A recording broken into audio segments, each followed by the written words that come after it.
effort. We'd like to say a special thank you to the Fall River Park advocates who had the vision from the start, at the offices of Mayors Flanagan, certainly, and Mayor Lang in New Bedford, Voices for Healthy South Coast, our representative Paul Schmidt, Westport, and also Selectman William Trimble. Those of you who have been to Serpent meetings would know Roland by his cowboy hat and by the fact that he was never afraid to say anything to anyone. And he was full of life, and he's sorely missed by everyone. And we would like to have a moment of silence for Roland and his family, particularly his wife, who's now in Fiji and with the Panthers.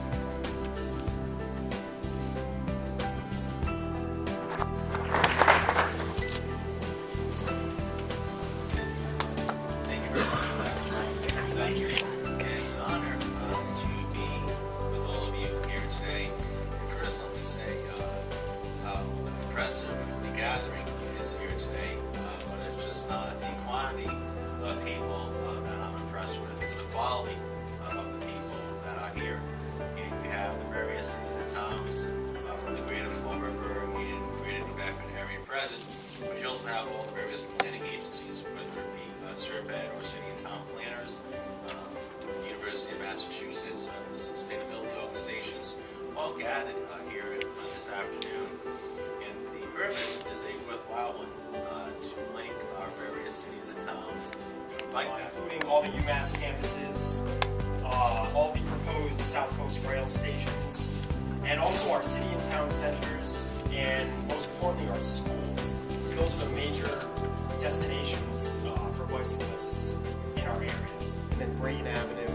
And then finally right here you can see the new Veterans Memorial Bridge that's under construction.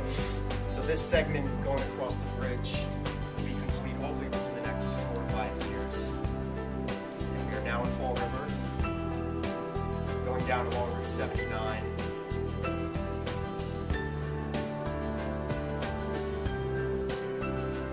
Now into downtown Fall River. So here we would have most likely on-road bicycle segments, and since these are one-way streets, we would have one going in either direction. And then along here, this is the start of the Quequechan segment, just north of 195. That would then pass underneath 195 and Route 24, behind the old mill buildings here, and then finally here we are right now at the ATMC, and this is the existing Fall River bike path that runs right behind us. So we'll be connecting right to that. Crossing over into Westport. Now there's White's flying away in the corner. And now this is the old rail bed that actually the old Watuppa line that the Fall River bike path is built along. And it's abandoned up until this point. That's the Mid-City Scrap Facility on Route 6. So this segment is technically still active, so we would be talking about a rail with trail as opposed to a rail to trail, which we will talk about a little more later.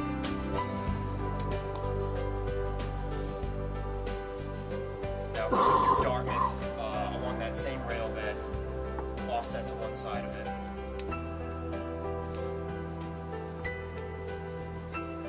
Miserable November day, and 65 people of all ages from 7 to 70 showed up and rode and enjoyed the beauty and the history, which it was documented in this map thanks to Al Lima and the historical societies of the towns and cities, Fall River, Dartmouth, Westport, and New Bedford.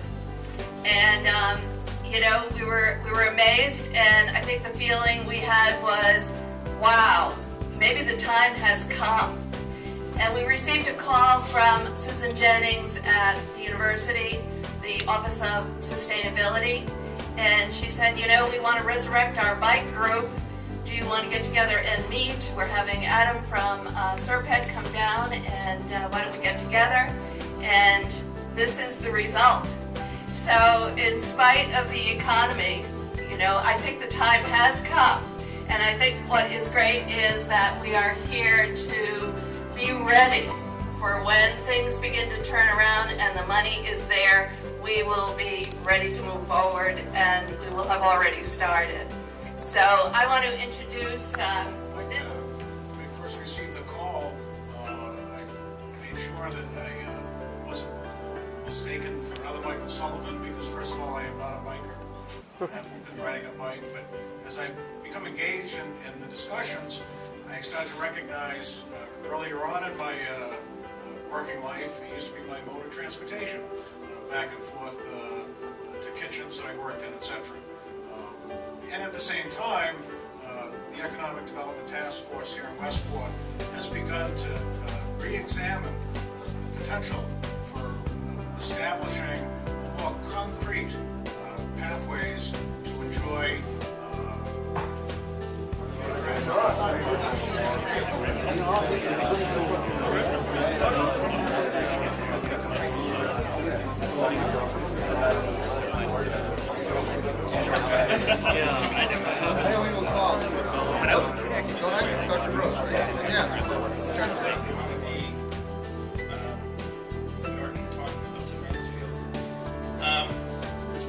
Our standards for creating alternate routes are that it has to link sites of significant historic or cultural or natural value. And to be quite honest, my thoughts on this is that people don't see the I-90 going here.